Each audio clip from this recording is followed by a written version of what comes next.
म्हणून मारुतीरायांचं नाम आम्ही मोठं का घेतो? दास म्हटलं की मारुतीराय आम्हाला आठवतात. याचं कारण स्वतःचं असं मारुतीरायांनी अस्तित्व ठेवलंच नव्हतं, ते पूर्णपणे रामरूप झाले होते ना. म्हणून तो दास, जगी धन्य तो दास सर्वोत्तमाचा समर्थ सुद्धा म्हणतात. आणि अशा हरीच्या दासांना भगवंता द्यायचं असेल तर एक दे, आकल्प आयुष्य व्हावे तया कुळा, माझी या सकळा हरीची या दासा. अभंगाचं दुसरं चरण आहे, कल्पनेची बाधा न हो कोणे काळी, ही संत मंडळी सुखी असो.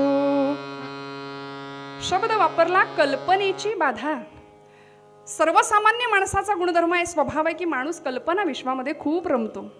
असं झालं तर, तसं झालं तर, मग हे करू मग ते करू, अशी आम्ही स्वप्न खूप बघतो म्हणाले. APJ अब्दुल कलाम त्यांचं वाक्य आहे, म्हणाले स्वप्न बघा. भारतातल्या तरुणाईला तर त्यांनी संदेश दिला, स्वप्न बघा, स्वप्न बघा, कारण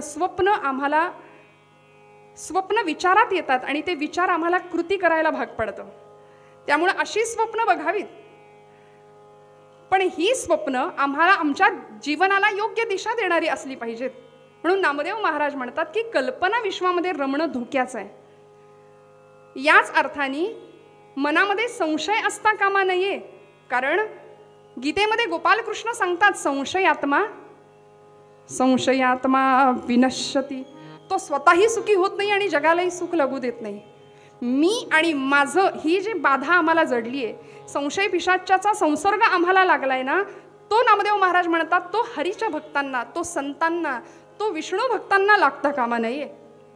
तो संसर्ग विष्णूच्या भक्तांना लागू देऊ नको देवा, तो संपर्क तुझ्या भक्तांना लागू देऊ नको, इतकी तुला काळजी घ्यावी लागेल. कल्पनेची बाधा न हो कोणे काळी, ही संत मंडळी सुखी असो. आणि म्हणून वरदान मागितलं, देवा सर्व सुख दे, सगळ्या संतांना सुखात ठेव. वास्तविक सुखाची संकल्पना संतांची आणि आमची यामध्ये खूप फरक आहे बरं. आमचं सुख आमच्या सुखापुरतं असतं. घरामध्ये वस्तू वस्तू वस्तू वस्तू इतक्या वस्तू झाल्यात की माणूसच एक वस्तू होऊन गेलाय. माणसातला माणूस आम्हाला दिसेना, दगडातला आणि पाषाणातला देव कुठून दिसणार, ही परिस्थिती भयानक आत्ताची होऊन बसली आहे. म्हणून श्रोते हो, नामदेवांना हा अंदाज आहे की ही जर हरीची कुळं, हे हरिदास, हे विष्णू भक्त, हे विष्णुदास, हे संत, या लोकांना जर कल्पनेची बाधा झाली तर केवळ त्यांचंच नाही, अवघ्या समाजाचं नुकसान आहे. कारण शेषाने पृथ्वी जर डोक्यावर घेतली असेल तर संतांच्यामुळे ती पृथ्वी स्थिर आहे असं मी म्हणेन. संतांच्यामुळे समाज स्थिर आहे असं मी म्हणेन. समाजाला सन्मार्गदर्शन, पथप्रदर्शन करण्याचं काम करणारे संत, या संतांना सुखात ठेवलं पाहिजे. आणि ते सुख कुठलं आहे हो? सर्व सुखाचे आगर बाप रखुमा देवी वारा, सर्व सुखाचे आगर बाप रखुमा देवी वारा, सर्व सुखाचे आगर बाप रखुमा देवी वारा.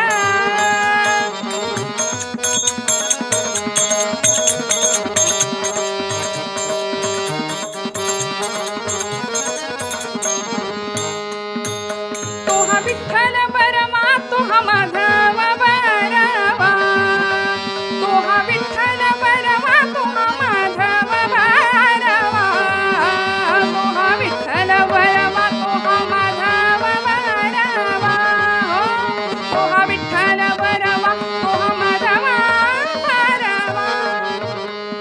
सर्व सुखाचे आगर बाप रखुमा देवी बरू. संतांनी सर्व सुख मागितलंय. नामदेवांनी याच संतांसाठी सर्व सुख मागितलं. ही संत मंडळी सुखी असो, कारण सगळं सुख तिथे होतं त्या विटेवर. ते सावळ परब्रह्म पंढरपुरामध्ये, पंढरीचे सुख नाही त्रिभुवनी. सगळ्या संतांनी मानलं, पण आमचं सुख नको त्या व्यर्थ सुखाच्या मागे आम्ही धावतो आणि वाट्याला येतं ते दुःख. आणि आमच्या दुःखाचं कारण समर्थांनी सांगितलं ना, मी करता ऐसे म्हणसी तरी तू दुःखी होशी, श्रीराम करता म्हणता पावसी, यश कीर्ती प्रताप. आमचं करते पण सगळं जे आम्ही स्वतःकडे घेतो ना, ते त्याला देऊन टाकता आलं पाहिजे, तेव्हा दास होता येईल. म्हणून महाराज ब्रह्मचैतन्य महाराजांचं सुपरिचित प्रसिद्ध वाक्य आहे ना, महाराज म्हणायचे भगवंताला सर्वस्व देता आलं पाहिजे. सर्व नाही दिलं तरी चालेल, पण स्व देता आला पाहिजे. आज आमचं झालंय असं मी माझं ही जी आम्हाला कल्पनेची बाधा जडली आहे, हा संशय आमच्या मनामध्ये निर्माण झालाय आणि त्या संशयामुळे आम्ही भ्रमात अडकलो. आणि भ्रमात जर आमची बुद्धी अडकली असेल तर आम्हाला अंधत्व यायला वेळ नाही लागत. आणि मग अंध माणसासमोर परमेश्वर जरी चतुर्भुज रूपामध्ये उभा ठाकला तरी त्याचा काही उपयोग नाही, त्याला तो दिसणारच नाहीये. त्यामुळे नामदेव महाराज म्हणतात की माझ्या या संत भक्तांना, हरिभक्तांना कल्पनेची बाधा होऊ देऊ नकोस. माझं माझं करता करता सर्वस्व असलेला पांडुरंग परमात्मा याचा विसर पडू देऊ नकोस. आणि मग या मनाची चंचलता किंवा हे मन अशा पद्धतीने जर भरकटत गेलं, संभ्रांत अवस्थेमध्ये गेलं, तर पुढची पायरी, पुढचा धोका आहे, पुढची रिस्क आहे. नामदेव महाराजांना सांगावं लागलं पांडुरंगाला की भगवंता, एकदा मनाला कल्पनेची बाधा जडली की पुढे त्याला अहंकार व्हायला वेळ नाही लागत. म्हणून आता जबाबदारी देवा तू घे. अहंकाराचा वारा न लागो राजसा, माझ्या विष्णुदासा भाविकासी. अहंकाराचा स्पर्शही होता कामा नये. कुणाला? विष्णुदासांना. कारण नामदेव महाराज जाणून होते अज्ञानी माणसाला अहंकार होण्याची शक्यताच नाही. अहंकार होतो तो ज्ञानी माणसालाच. म्हणून नवल अहंकाराची गोठी, विशेषे न लगे अज्ञाना पाठी, सज्ञानाचे झोंबे कंठी, नाना संकटी नाचवी. नवल अहंकाराची गोठी माझी माऊली म्हणते. अहंकार कुणाला होतो? ज्ञानी माणसालाच होतो, अज्ञानी माणसाला होत नाही. आणि म्हणून ही जी ज्ञानी मंडळी आहेत यांना अहंकार होऊ नये याची जबाबदारी तू घे. समर्थ रामदास स्वामी म्हणतात, जेणे मक्षिका भक्षिली जाणीवेची, तया भोजनाची रुची प्राप्त कैची, अहम भाव ज्या मानसीचा विरेना, तया ज्ञान हे अन्न पोटी जिरेना. जय जय रघुवीर समर्थ. सुग्रास पदार्थांचं भोजन स्वीकारलं आणि अचानक मनामध्ये कल्पना आली, जाणीव आली की बहुतेक एक माशी गेलीये पोटात. खाल्लेलं सगळं उलटून पडायला वेळ नाही लागत. तसं अज्ञानी माणसाला अहंकार होऊ शकत नाही, ज्ञानी माणसाला अहंकार होतो. म्हणून नामदेव महाराज म्हणतात, अहंकाराचा वारा न लागो राजसा, माझ्या विष्णुदासा भाविकासी. आणि शेवटी मग सर्वसमावेशक उदात्त मागणं मागितलं. देवा यांच्यासाठी दिलंस रे, आता नामा म्हणे तया असावे कल्याण. एक काम कर ना देवा, सगळ्यांचंच कल्याण कर. कारण आईचा कळवळा होता, माऊलीचं अंतःकरण होतं.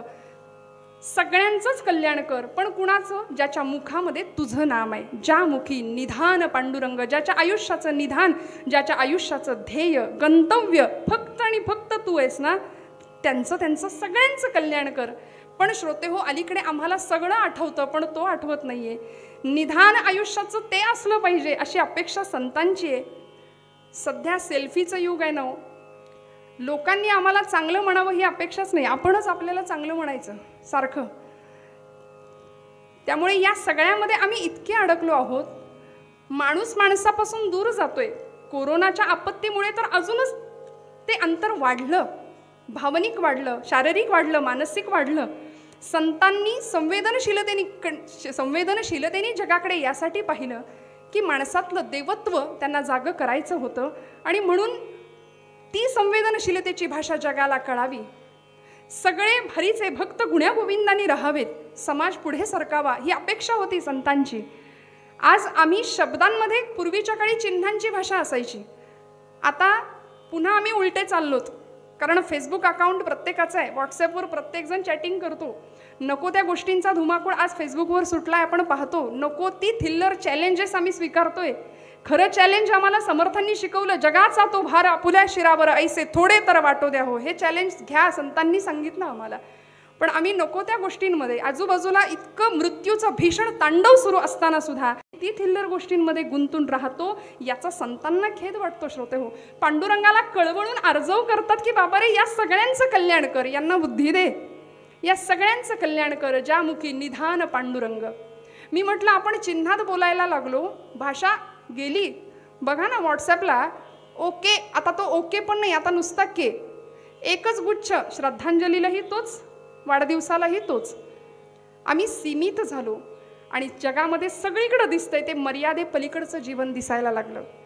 स्नेहाचा पदर, नात्याची कदर नाही राहिली आणि म्हणून कीर्तन आहे श्रोते हो, म्हणून कीर्तन आहे. नामदेवांनी कीर्तनाच्या माध्यमातून हीच भक्तीची पताका जनमानसामध्ये रुजवली आणि आज याच कीर्तनाच्या माध्यमातून समाज तरला तर तरू शकेल ही खात्री आहे संतांना.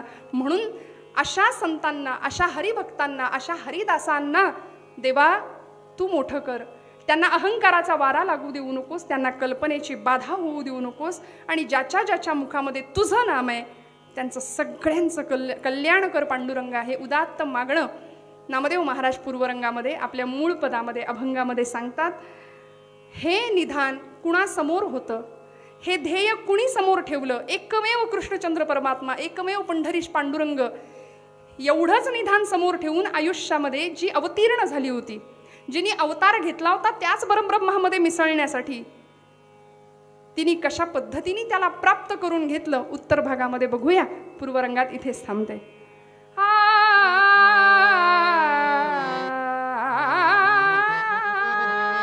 आकल्प आयुष्य व्हावे तया कुळा, आकल्प आयुष्य व्हावे तया कुळा, आकल्प आयुष्य व्हावे तया कुळा.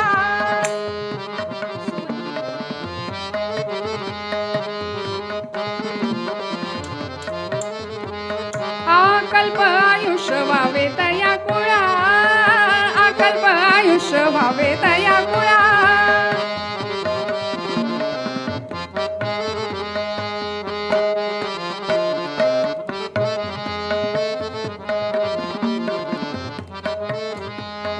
आकल्प आयुष्य व्हावे तया कुळा, आकल्प आयुष्य व्हावे तया कुळा, आकल्प आयुष्य व्हावे तया कुळा.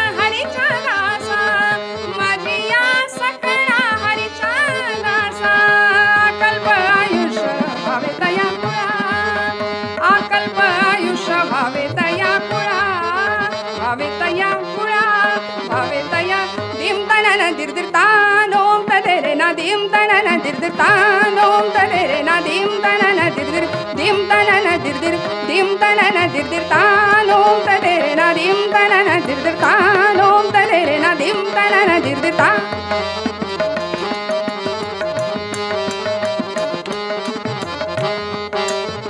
dim tanana dirdir tanom tadere na tana dere na dim na dira dira na dirdir tun dirdir dirdir ta dim tanana dim tanana dirdir ta nom tadere na dim tanana dirdir ta nom tadere na dim tanana dirdir na dirdir dir tanana na tun dirdir dir tanana na dirdir dir tanana na tun dirdir dir tanana na.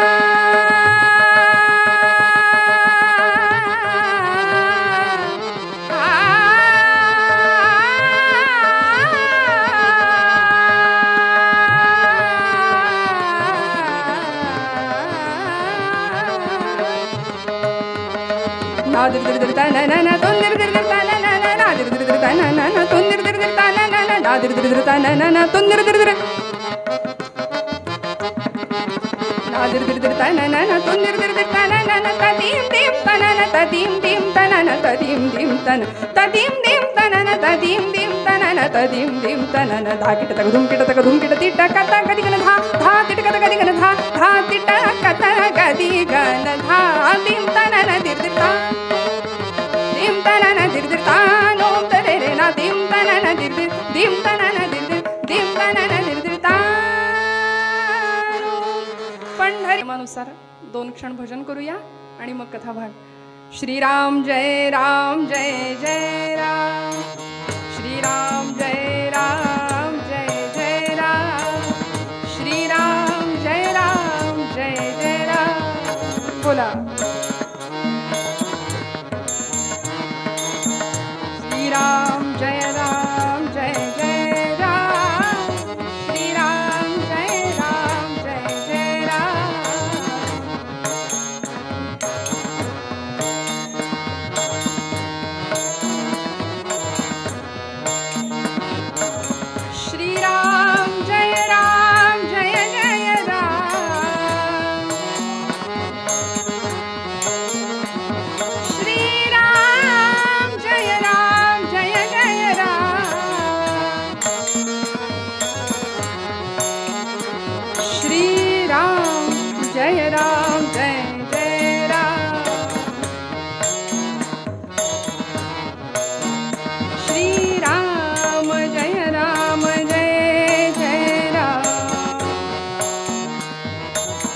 देशका भूपती भीमका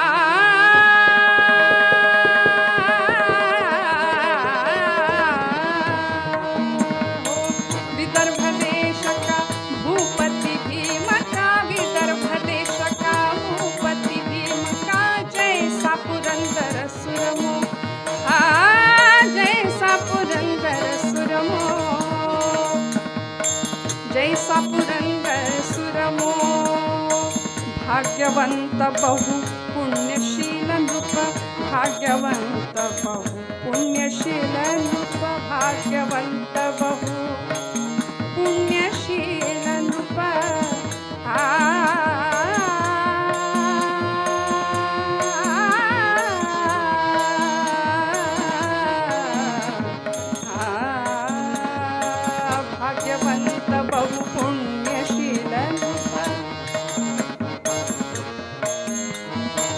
भाग्यवंत बहु पुण्यशील नृप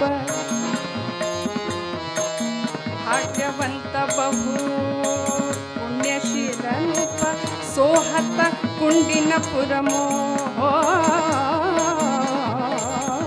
राम साधुजी राम राजा राम कहो जी।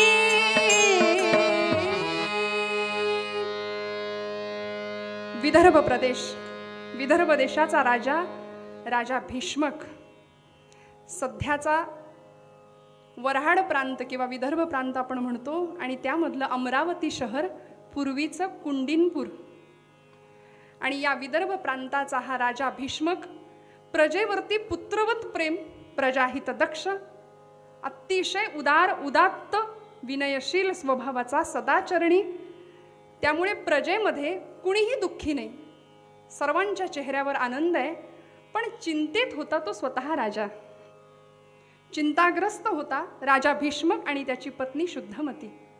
दोघंही चिंतेत आहे आणि कारणही तसंच होतं हो. राजा असो किंवा एखादा सर्वसामान्य माणूस असो, गरीब माणूस असो, तो चिंतेत पडतो. त्याला एक सामान्य समान कारण आहे, ते म्हणजे पोटी कन्यारत्न असेल आणि ती कन्या गुणी असेल, सुशील असेल, सुंदर असेल, रूपवान असेल, तर पित्याच्या हृदयाला, काळजाला काळजीची कात्री लागते, असं मोरोपंतांची आर्य आहे. उपवर कन्या होता, उपवर कन्या होता, पितयाच्या काळजास कातरते. कातर सासर सागर जाय कशी पार, हेची कातरते. त्या सासर रूपी सागरामधले जे काही प्राणी आहेत, म्हणजे माणसंच ती, पण प्राण्यासारखं कधी कधी वर्तन करतात. मग म्हणाले त्या सासर रूपी सागरामध्ये कशी काय ही तरुण जाईल. उपवर कन्या होता, पितयाच्या काळजास कातरते. काळजीची कात्री लागली. आणि खरं आहे श्रोते हो, पिता आणि मुलगी हे नातंच इतकं अलौकिक आहे ना. परमेश्वराने काय निर्माण केलंय हो. मी नेहमी सांगते, मुलगी ही पित्याच्या मर्मबंधातली ठेव असते. तिथे फक्त समर्पण आहे. मुलगा म्हटलं की थोडंसं देणं घेणं, देवाणघेवाण होते, पण मुलगी म्हटलं की फक्त समर्पण आहे, फक्त त्याग आहे. कारण कुठलीही मुलगी कितीही जरी वय झालं तरी सुद्धा कन्यादान करताना लग्न मांडवामध्ये, विवाह मंडपामध्ये ढसढसा रडलेला बाप कधीच विसरू शकत नाही, कधीच विसरू शकत नाही. आणि असा हा भीष्मक राजा, सगळं काही सुंदर होतं, पण तरी सुद्धा चिंता होती की माझ्या रुक्मिणीचं कसं होईल. इतकी सुंदर आहे, रूपवान आहे, गुणवान आहे, तर तिला कसा वर मिळेल, या चिंतेमध्ये असलेला भीष्मक राजा. 5 मुलं आहेत, वर्णन केलं.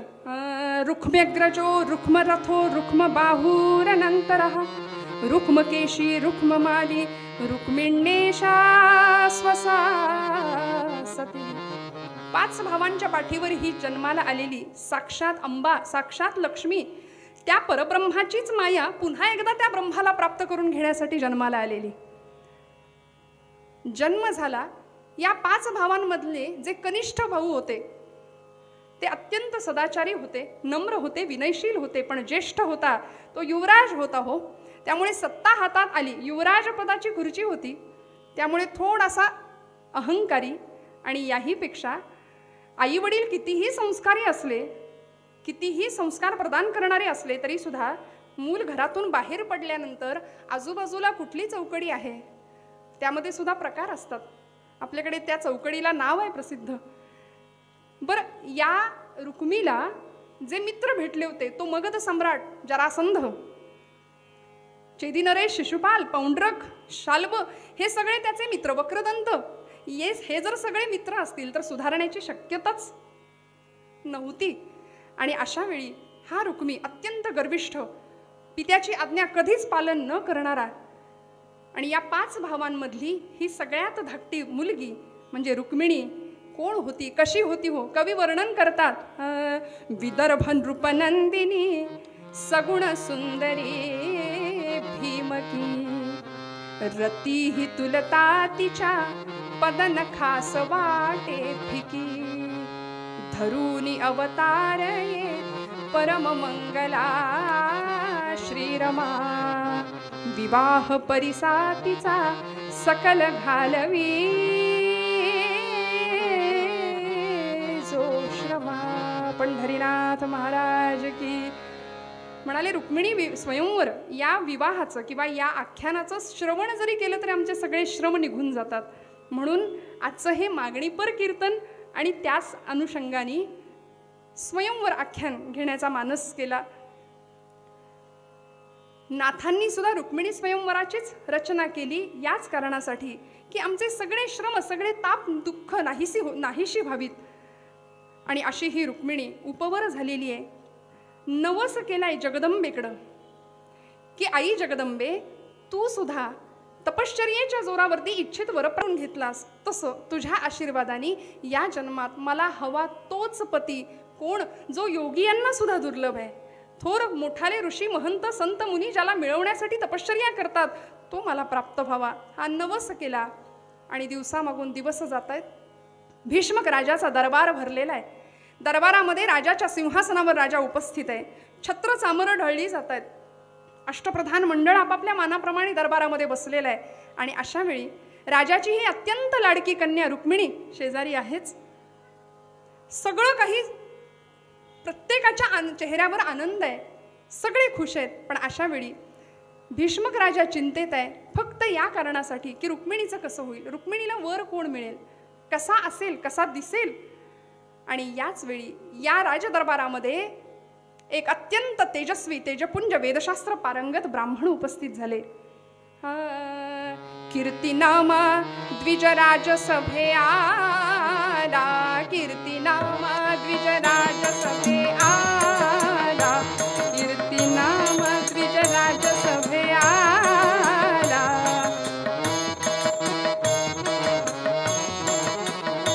विनय भावे स्तुती करुनी तोषवेला, विनय भावे स्तुती करुनी तोषवेला. कृष्ण शौर्याते गान करण्याले, कृष्ण शौर्याते, कृष्ण शौर्याते गान करण्याले. रुक्मिणीचे ते हृदय मुग्ध झाले, रुक्मिणीचे ते हृदय मुग्ध झाले. तो कीर्तिनामा ब्राह्मण राजाच्या दरबारामध्ये आलेला आहे.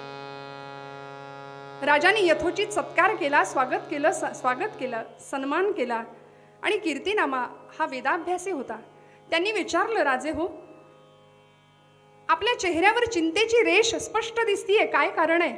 भीष्मक राजे म्हणाले की हो मुनिवर, खरं आहे, आपण ओळखलं, मी चिंताग्रस्त आहे. आणि चिंतेचं कारण हे काय? म्हणाले, जवळच बसलेलं आहे माझी रुक्मिणी. कीर्तिनामा म्हणाले की ही रुक्मिणी त्रैलोक्यामध्ये सुंदर आहे, तिच्या सौंदर्याची चर्चा सगळीकडे आम्ही ऐकतो आहोत.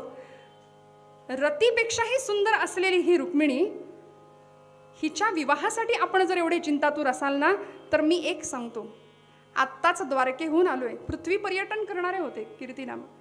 आत्ताच द्वारकेहून आलोय, हिला साजेसा नवे, हिला आणि फक्त हिलाच साजेसा असलेला वर नुकताच बघून आलोय. कोण? अहो कोण म्हणून काय विचारता? त्याचं गुणवर्णन, त्याचं रूपवर्णन, त्याचं कीर्तिवर्णन किती आणि काय सांगू, किती आणि काय सांगू. द्वारकेचा राणा, द्वारकाधीश, त्रिभुवनाचं कैवल्य सम्राज्ञ असलेला द्वारकाधीश भगवान गोपाल कृष्ण, आणि तोच वर म्हणून तुमच्या रुक्मिणीसाठी योग्य आहे. आत्ता त्याचंच दर्शन घेऊन येतो आहे. आणि म्हणून तो कसा आहे हे सांगता सांगता कीर्तिनामांनी आपली वाणी, त्या वाणीचा रसकल्लोळ सुरू झाला आणि बोलायला लागले. कसं वर्णन आहे त्या कृष्णाचं. श्रोते हो, अनेक संतांनी तो कृष्ण आपल्या शब्दात बांधण्याचा प्रयत्न केला, पण तो नाही बांधता आला. अनेकांनी आपल्या काव्यात त्याला बांधण्याचा प्रयत्न केला, आपल्या शब्दांमध्ये बांधलं, पण याही पलीकडचा असा तो. नाथांचे कृष्णस्तुतीपरचे कितीतरी अभंग आहेत. नाथ महाराज म्हणतात, चंद्राहुनी शीतल, रविहुनी सोज्वळ, चंद्राहुनी शीतल, रविहुनी सोज्वळ, चंद्राहुनी शीतळ, रविहुनी सोज्वळ, तेणे मजा केवळ वेधियले, चंद्राहुनी चंद्राहुनी शीतळ.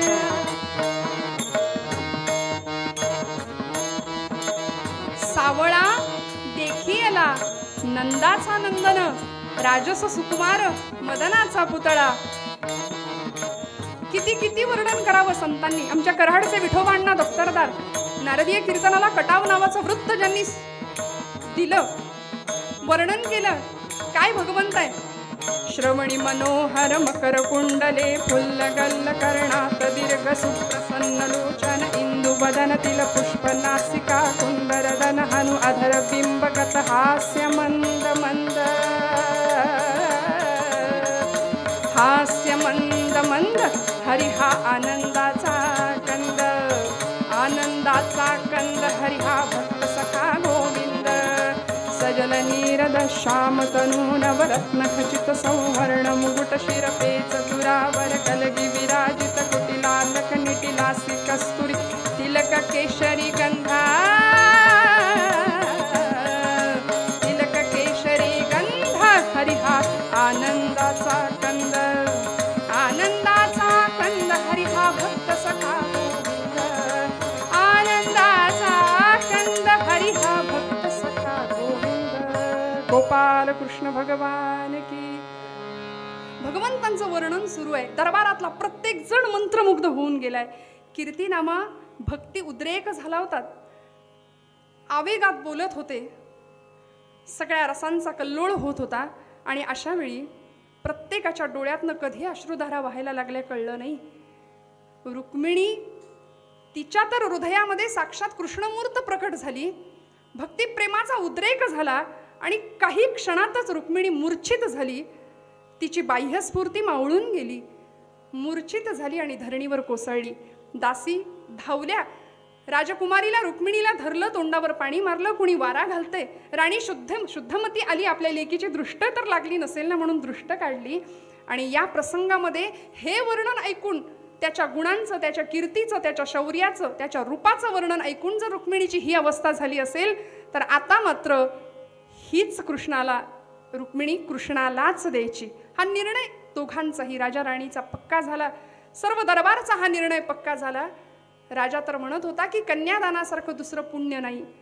कन्यादान आपल्याकडून घडतंय आणि तेही दान जर कृष्ण परमात्म्याला घडत असेल तर आपलं पुण्य त्रैलोक्यात सामावणार नाही. त्यामुळे आता हा निर्णय पक्का झाला आणि सगळीकडे कृष्ण आणि रुक्मिणीच्या विवाहाची चर्चा सुरू झाली. पण जसं विवेकापुढे गर्व आणि मद आड येतात, सद्बुद्धीपुढे काम आणि क्रोध आड येतात, तसं रुक्मिणी आणि भगवान गोपाल कृष्ण यांच्या विवाहापुढे रुक्मी आड आलाय. दरबारामध्ये ऐकलं मात्र की रुक्मिणी कृष्णाला द्यायची असा संतापून चवताळून उभा राहिला आणि राजाला सांगतो, राजे काय ऐकतोय मी?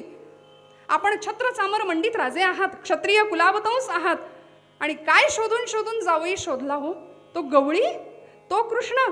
अहो त्याच्या जन्मपत्रिकेचा पत्ता नाही, त्याच्या कुळाचा पत्ता नाही, त्याच्या गोत्राचा पत्ता नाही. काल यवनाला पाहून जो युद्धभूमीतून पळ काढतो तो कसला वीर हो? कसलं गुणवर्णन ऐकता आणि कुणाला देता? आपली रुक्मिणी. रुक्मीची कृष्ण निंदा अशा पद्धतीची चालू झाली. रुक्मी सांगतोय कसा आहे तो कृष्ण? अहो ऐकलंय त्याच्याबद्दल कधी? मी सांगतो कृष्ण कुलहीन तो दुग्ध दही चोरी, कृष्ण कृष्ण कुलहीन तो दुग्ध दही चोरी, कृष्ण कुलहीन तो दुग्ध दही चोरी,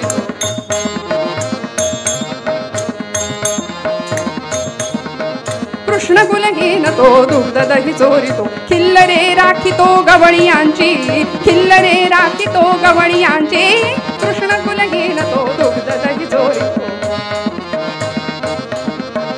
नंद वसुदेव हे जनक असती तया, नंद वसुदेव हे जनक असती तया, मारिली पूतना नारी असुनी, मारिली पूतना नारी असुनी, कृष्ण कुलहीन तो दुग्ध दही चोरितो, कृष्ण कुल कृष्ण कुल कृष्ण कुल. अहो दूध दही चोरणारा, गोपींची वस्त्र चोरणारा, वस्त्र पळवणारा नव्हे. याला पिता सुद्धा दोन, माता सुद्धा दोन. कोण म्हणतं नंदाचा, कोण म्हणतं वसुदेवाचा. आणि पुतनेसारख्या स्त्रीला मारणारा हा कसला हो पराक्रमी, हा कसला पराक्रमी. रुक्मीचं हे ऐकलं. भीष्मक राजा रुक्मीला सांगत होते रुक्मी, अरे वेड्या तुझ्या बुद्धीची कीव करावीशी वाटतीये मला. धन्य आहे म्हणाले तुझी बुद्धी. वेड्या रत्नाची पारख करायला रत्न पारखीच लागतो. तुझ्यासारख्या मूढाला आणि मूर्खाला ते कळणार नाही. पण तरी सुद्धा भीष्मक राजाच्या समोर रुक्मी हट्टाला पेटला होता की कुठल्याही परिस्थितीमध्ये रुक्मिणीला कृष्णाला देणार नाही. मी चेदी नरेश असलेला माझा मित्र शिशुपाल याची निवड केली आहे रुक्मिणीसाठी. भीष्मक राजा म्हणाले, तूही काय निवडून निवडून शोधून शोधून अगदी दिवटा शोधून काढलायस, शिशुपालाला देणार रुक्मिणीला. अरे वेड्या, कृष्णासारखा शौर्य गुण आणि सगळ्याच बाबतीमध्ये पराक्रमी असलेला, सर्व गुण संपन्न असलेला पुरुषोत्तम जगात नाही. वेड्या, सगळ्या जगाचा सखा असलेला तो कृष्ण, त्याला डावलून हा असला सखा आणतो समोर, शिशुपालाला देईन म्हणतोस रुक्मिणीला. पण रुक्मीच्या हट्टासमोर भीष्मक राजाचं काहीच चाललं नाही. भानावर आलेल्या रुक्मिणीला शेवटी भीष्मक जाऊन भेटले आणि भीष्मक राजांनी सांगितलं, रुक्मिणी वेडे, कृष्णावर तुझं मन जडले हे आम्ही जाणतोय. आमची ही तीच इच्छा आहे की कृष्ण परमात्मा जर आम्हाला जावई मिळाला तर आमचं भाग्य त्रैलोक्यात दुसरं असू शकत नाही. त्यामुळे रुक्मिणी, आज रुक्मी आपलं ऐकायला तयार नाहीये, तो त्याच्या मार्गाने जातोय. पण वेडे, तू थांबू नकोस. कृष्णाला प्राप्त करून घेण्याचा तुझा मार्ग तुला शोधावा लागेल. माझा पूर्ण आशीर्वाद आहे तुला. भीष्मकांनी रुक्मिणीची समजूत काढली.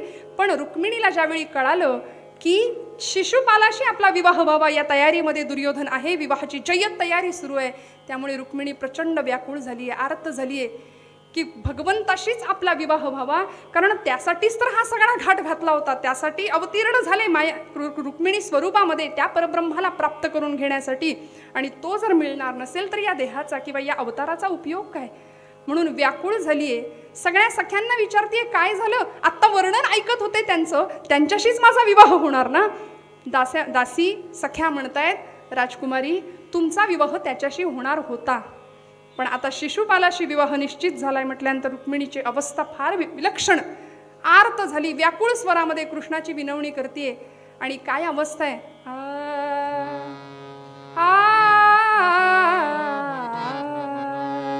कृष्ण सखा रमला मम मनी, कृष्ण सखा रमला, कृष्ण सखा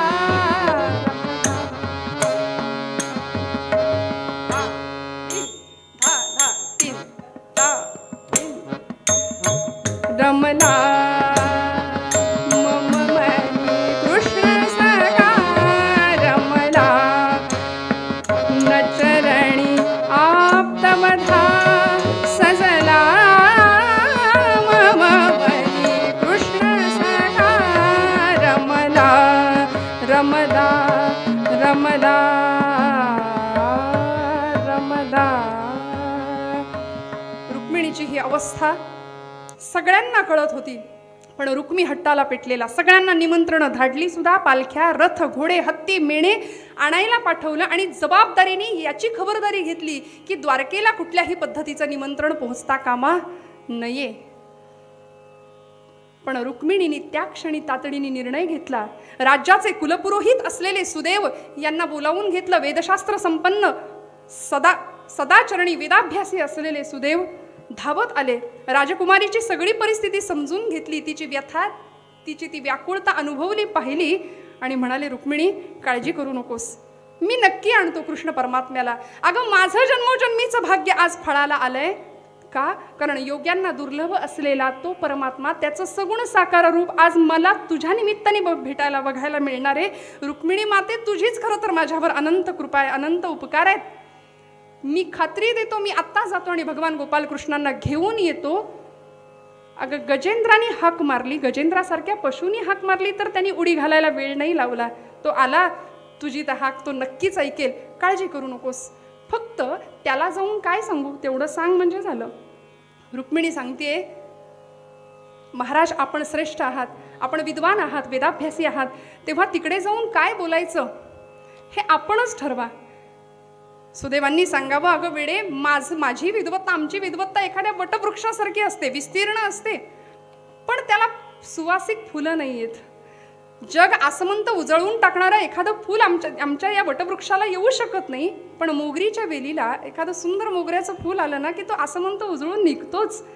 माझ्या या विद्वत्ता प्रचूर बोलण्याचा तिथे काहीच उपयोग नाही. तुझा भाव, तुझी अर्थता, तुझी श्रद्धा तिथपर्यंत पोहोचेल असं काहीतरी कर आणि असं काहीतरी लिही.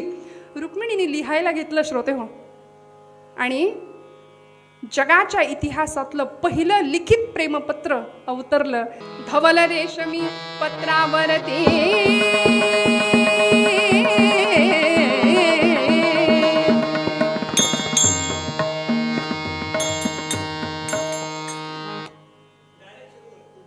हा नको उठाव नको. धवल रेशमी पत्रावरती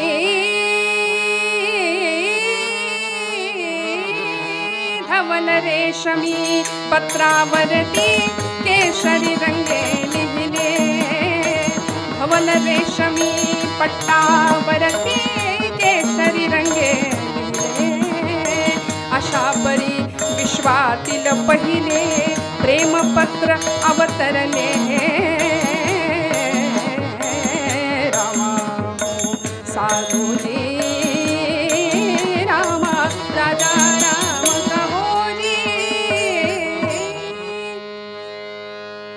अशा वस्त्रावरती केशराच्या रंगाने लिहिलं रुक्मिणीने. भागवतामधले 7 श्लोक प्रसिद्ध आहेत. भगवंताचं वर्णन करावं. श्रुत्वा गुणान भुवन सुंदर शृण्वतान्ते निर्विश्य कर्ण विवरैर्हरतोंगतापम रूपम दृशं दृशिमताम अखिलार्थलाभम त्वय्यच्युता विशति चित्तमपत्रपम मे. गोपाल कृष्ण भगवान की तव रूप कीर्ती ऐकोनी मन माझे तल्लीन झाले. तव रूप कीर्ती ऐकोनी मन माझे तल्लीन झाले. देवा आसनी भोजनी शयनी त्वध्यान मनी असे भरले. होईन दासी चरणांची कधी ऐसे होऊन गे. बर का, मम बंधू रुक्मिया वैरी बंधु रुक्मिया वैरी सन्मित्र चैत्य अधिकारी शिशुपाला देऊ केले. नवरी मी शिशुपालाला नवरी मी शिशुपालाला नवरी मी श्रीकृष्णाला नवरी मी शिशुपालाला नवरी मी श्रीकृष्णाला. आणि रुक्मिणीच्या या पत्रामध्ये तिची विद्वत्ता होती, तिची श्रद्धा होती, आर्तता होती, विवेक होता आणि आर्जवही होतं, विनंतीही होती. या सगळ्या भावनांचा कल्लोळ त्या पत्रामध्ये नव्हे, रुक्मिणीचं हृदयच जणू काही दिसलं भगवंतांना. सुदैवांनी भगवंतांना पत्र देण्याआधीची सुदैवांची अवस्था विलक्षण होती श्रोते हो. बघत राहिले. दृष्टी देखो न मन मोहना. सगळं देहभान हरपलं. गोपालकृष्ण समोर गेले. कार्य काय ते विसरे ब्राह्मण. भगवंत जवळ आले, गदगदा हलवलं, म्हणाले काय, कोण आपण, कशासाठी आला आहात, इथे येण्याचा हेतू काय हे तू मला सांग म्हणाले. कशासाठी आलात? आणि मग भानावर आले. मग पद्माक्षीचे पत्र काढून पद्मनाभा हाती दिधले. भगवंतांनी त्या पत्राचं वाचन करावं. कधी डोळ्यातनं अश्रुपत्रावर ओघळला ते भगवंतांना सुद्धा नाही कळालं. रुक्मिणीच्या सांगण्यानुसार गुप्त मार्गाने भगवंत निघाले. सुदेवाला पुढे पाठवून दिलं आणि दारुकाला रथ सज्ज करण्यास सांगितलं. मागे बलराम दादा सैन्य घेऊन तयार होतेच आणि भगवंत स्वतः रथ घेऊन रुक्मिणीने सांगितल्या पद्धतीने कुंडिनपुरापासून काही अंतरावर असलेलं जगदंबेचं मंदिर, त्या मंदिराच्या महाद्वारापर्यंत यायचं भगवंतांची तयारी झाली. द्वारका ते कुंडिनपूर एका रात्रीत अंतर भगवंतांनी काढलं. इकडे दिवस उजाडला तशी सगळी विवाहाची तयारी, विवाहाचे विधी सुरू झाले. शिशुपाल तर आनंदात मस्तीत होता स्वतःच्या. आणि अशा वेळी रुक्मिणीची अवस्था, कधी येतील परमात्मा, कधी येतील गोपालकृष्ण म्हणून वाट पाहतीये. सख्यांना दासींना घेऊन अंबेच्या मंदिरामध्ये आलीये. जगदंबेच्या समोर पूजा साहित्य ठेवलं, मनोभावे नमस्कार केला. सर्व मंगल मांगल्ये शिवे सर्वार्थ साधिके शरण्ये त्र्यंबके गौरी नारायणी नमोस्तुते. आई, अगं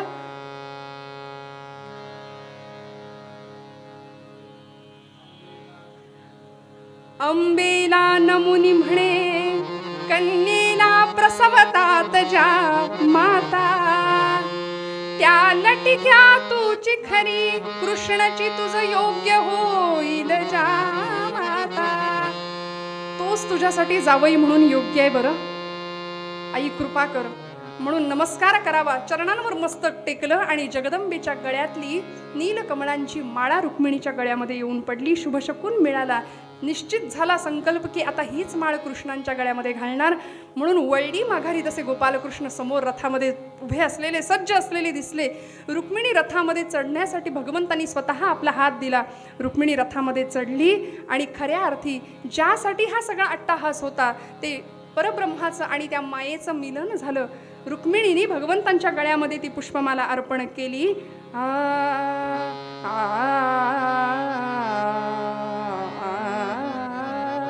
हंसे मुक्तानेली. रुक्मिणी स्वयंवराची ही आर्या मालकंसमध्ये जर गायली नाही तो आगाऊपणा ठरेल. कारण अनेक पूर्वजांनी, अनेक ज्येष्ठ कीर्तनकारांनी हे इतकं अजरामर करून ठेवलंय. हंसे मुक्तानेली, हंसे मुक्तानेली, हंसे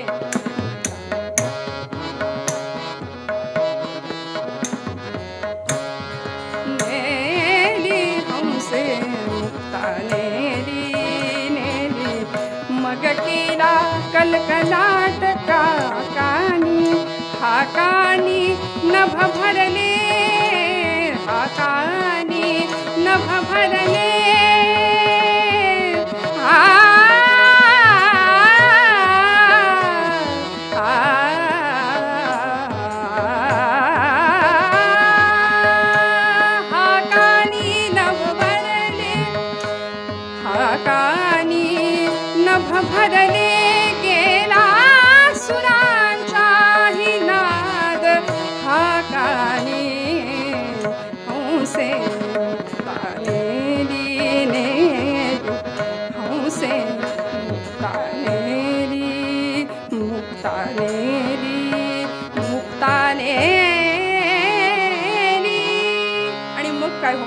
जरासंधाचं सैन्य, रुक्मीचं सैन्य यादव सैन्यावर तुटून पडलं. घमासान युद्ध झालं आणि या युद्धामध्ये रुक्मीचा पराभव झाला.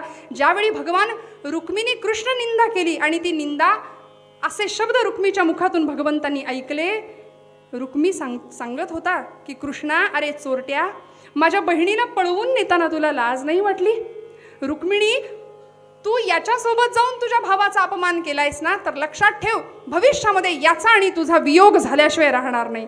एवढं ऐकलं मात्र आणि कृष्णांनी याचा वध करण्याच्या तयारीने सज्जता केली. त्यावेळी रुक्मिणी आर्त स्वरामध्ये भगवंतांना प्रार्थना करते की देवा, कसाही असला तरी माझा भाऊ आहे, कसाही असला तरी आपल्या विवाहामध्ये हे विघ्न का आणता, त्याला अभय द्या.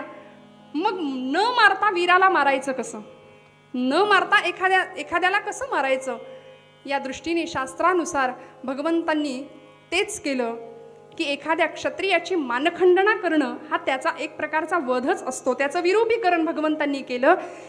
आपल्या बाणाच्या अग्रानी त्याची अर्धी मिशी काढली केसांचे 5 पट केले आणि अशा विरूपीकरण करून भगवंतांनी रुक्मिणीला माघारी पाठवले. इकडे द्वारकेमध्ये सर्वजण आले. भगवंतांच्या विवाहाची सगळी सज्जता झाली. कन्यादानासाठी तिकडे भीष्मक राजाला आणि राणी शुद्धमतीला सुद्धा बोलावून आणलं आणि द्वारकेपासूनच काही अंतरावर भगवंतांच्या विवाहाची सिद्धता झाली. लग्न मंडप सजला, मंगलक्षता डोक्यावर पडल्या आणि मग काय हो, नामदेवांनी सांगितलेल्या या अभंगानुसार प्रत्येकाने जे जे केलं ते फळ त्याला मिळालं. आकल्प आयुष्य भावे तया कुळा माझी या सकळा हरीची या दासा नामदेव महाराज म्हणतात. तर अशा हरीच्या दासांना, या दासांचं कल्याण व्हावं, रुक्मिणीचं कल्याण झालंच. ज्यामुखी निधान पांडुरंग, ज्या न्यायाने रुक्मिणी कृष्ण स्वरूप झाली होती, अवघं जीवन कृष्णाला वाहिलं होतं. ज्यामुखी निधान पांडुरंग नामा म्हणे तया असावे कल्याण. कल्पनेची बाधा न हो कोणे काढी, ही कल्पना, हा भ्रम, या रुक्मिणीशी माझा विवाह होईल, या भ्रमामध्ये असलेला तो वेडाचेदी नरेश शिशुपाल, त्याचीही अवस्था काय झाली महाभारत आपण जाणता. 151 अपराधाला भगवंतांनी सुदर्शन काढलंच. आणि अहंकाराचा वारा न लागो राजसा, नामदेवांची कळकळी यासाठीच आहे. तो अहंकार त्या रुक्मीला झाला ना, युवराज पदाचा, सत्तेचा अहंकार झाला. त्यामुळे खरं परब्रह्म विसरला आणि नको त्या गोष्टींच्या आहारी गेला, मागे लागला. त्यामुळे तेही नुकसान झालं. म्हणून नामदेव महाराज म्हणतात की नामा म्हणे तया असावे कल्याण, ज्यामुखी निधान पांडुरंग. आणि मग काय हो, अक्षता पडल्या. कस्तुरी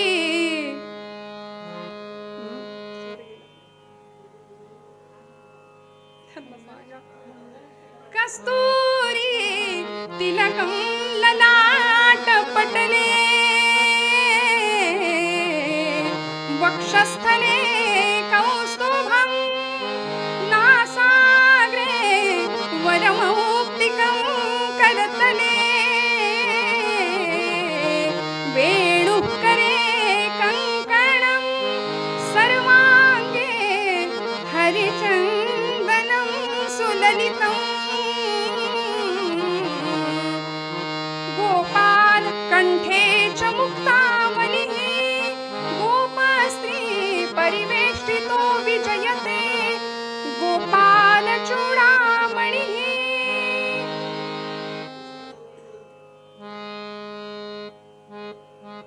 सर्वांगे हरिचन्दनं सुललितं, कंठे च मुक्तावलिः, गोपस्त्री परिवेष्टितो विजयते, गोपाल चूडामणिः. शुभलग्न सावधान, गोपाल कृष्ण भगवान की जय, जगदंबा माता की जय. जय रघुवीर समर्थ, गोपाल कृष्ण भगवान की जय. कृष्ण परमात्मा आणि जगन्माता आदिमाया, आदिशक्ती असलेली रुक्मिणी माता यांचं मिलन झालं. परब्रह्म आणि माया या युगामध्ये, या रूपामध्ये पुन्हा एकदा परस्परांना भेटले. आणि मग काय हो, मग झालं लग्न. लग्नानंतर आता एक गोष्ट सगळ्यात महत्त्वाची, प्रसाद जरी असला, जेवण जरी असलं तरी सुद्धा आहेर हा द्यावा लागतो ना. काही जण स्वीकारत नाही, हा भाग वेगळा आहे. पण गोपालकृष्णाचं लग्न आहे, अधिक मास आहे, पुरुषोत्तम महिना आहे. त्यामुळे हे दान आपल्याकडून व्हावंच एवढी अपेक्षा आपल्या सर्वांकडून करते. गेले 7 दिवस हा जो खटाटोप सुरू आहे, आमच्या पुण्यातली ही सगळी ज्येष्ठ नारदीय कीर्तनकार मंडळी, जोगळेकर बुवा असतील, कुलकर्णी बुवा असतील आणि त्यांना सहकार्य करणारी सर्व मंडळी, ज्या धडपडीने श्रद्धांजली कीर्तन महोत्सव असू दे, नाहीतर मग हा लागून आलेला महिला कीर्तन महोत्सव असू दे, या सर्व कीर्तन महोत्सवांमध्ये सर्व परीने, सर्व कुटुंबाचं योगदान प्रत्येकजण आपापल्या परीने देत आहे. श्रोते हो, आपल्याकडे एवढीच कळकळीची विनंती करते की या ललिताचा किंवा हे मागणीपर जे आजचं शेवटचं समारोपीय कीर्तन आहे, या कीर्तनाकडून आपल्या सगळ्यांकडून एवढी एक मागणी करते की आजचं दान आपल्याकडून यावं. हा आहेर भगवंतांना मिळालेला असं समजूया या निमित्ताने की या उत्सवासाठी सर्व प्रकारची नियोजन व्यवस्था पार पडण्याकरता आर्थिक पाठबळ खूप महत्त्वाचं असतं. आणि जे की तुमच्या सगळ्यांच्या आशीर्वादाने, तुमच्या सगळ्यांच्या कृपेने प्राप्त होणार आहे. त्यामुळे आपला जर देणारा हात असेल तर पुढे अनेक उत्सव अशाच पद्धतीने भगवंत या मंडळींकडून आम्हा सगळ्यांकडून करून घेईल. ती सेवा तो करून घेईल, कारण सत्य संकल्पाचा दाता नारायण या न्यायाने या सर्व कीर्तनकार मंडळींचा संकल्प अत्यंत शुद्ध आहे, पवित्र आहे आणि तो संकल्प पुढे नेणारा तो परमेश्वर परमात्मा आहे. त्यामुळे आपल्या सगळ्यांना मनापासून विनंती करते की जेवढं यथामथी यथाशक्ती आपल्याला देणं शक्य आहे तेवढं देण्याचा प्रयत्न करा. आपल्या या चॅनलच्या निमित्ताने या व्हिडिओच्या खाली आपल्यासमोर काही नंबर आपल्याला दिसतील, 2 नंबर आपल्याला दिसतील. त्या नंबरशी संपर्क करून आपल्याला जे योगदान द्यायचं आहे, जे दान द्यायचं आहे, जो आहेर करायचा आहे आजच्या विवाहाचा, तो आपण करा. निश्चित हाच आशय मनात राहावा म्हणून नामदेवांच्या या अभंगाचा पुन्हा एकदा भैरवीमध्ये उद्घोष करूया, आवृत्ती करूया आणि आरती करू. कीर्तनाला समारोप.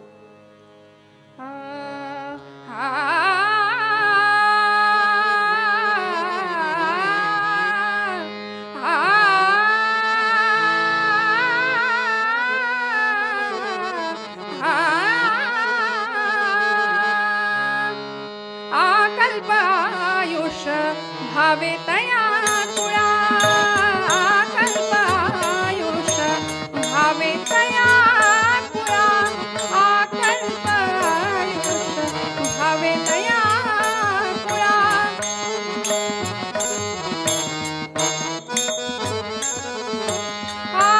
आकल्पायुष भावे तया कुळा, माझी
श्रद्धांजली कीर्तन महोत्सव समितीतर्फे सर्व महिला कीर्तनकारांचा अधिक मासानिमित्त होणारा हा कीर्तन महोत्सव, या महोत्सवाचं आजचं अतिशय व्युत्पन्न आणि रसाळ असं समारोपाचं कीर्तन आपण सगळ्यांनी फेसबुक लाईव्हच्या या माध्यमातून ऐकलत.